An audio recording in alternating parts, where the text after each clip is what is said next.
បាទនេះគឺជាសកម្មភាពការផ្លាស់ប្ដូរកញ្ចក់រថយន្ត Hyundai Staria ឆ្នាំ2023បាទសូមគោរពជម្រាបសួរពុកម៉ែបងប្អូនទាំងអស់គ្នាបាទបើសិនជាពុកម៉ែបងប្អូនចង់បានកញ្ចក់រថយន្ត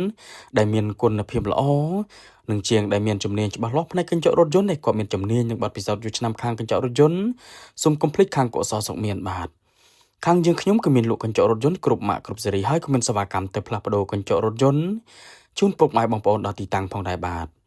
ហើយបើសិនជាពុកម៉ែបងប្អូនមានបញ្ហាដូចជាកញ្ចក់រថយន្តជ្រាបទឹកចង់កោះបិទបដូរស៊ុំ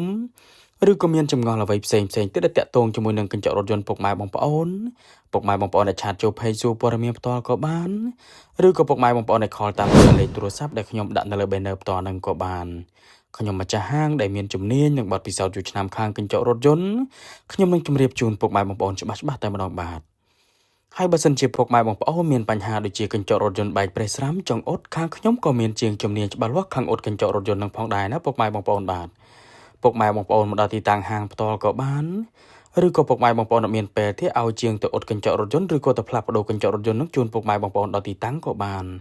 ខាងយើងខ្ញុំនឹងក៏មានសេវាកម្មដល់ទីកន្លែងផងដែរណាពុកម៉ែបងប្អូនបាទឥឡូវនឹងការផ្លាស់ប្ដូរកញ្ចក់រថយន្ត Hyundai Staria ឆ្នាំ2023នេះគឺបានរួចរាល់បាទអរគុណច្រើនសម្រាប់ពុកម៉ែបងប្អូនដែលទស្សនាវីដេអូនេះចុងក្រោយសូមអរគុណគ្រប់ជ្រាបលា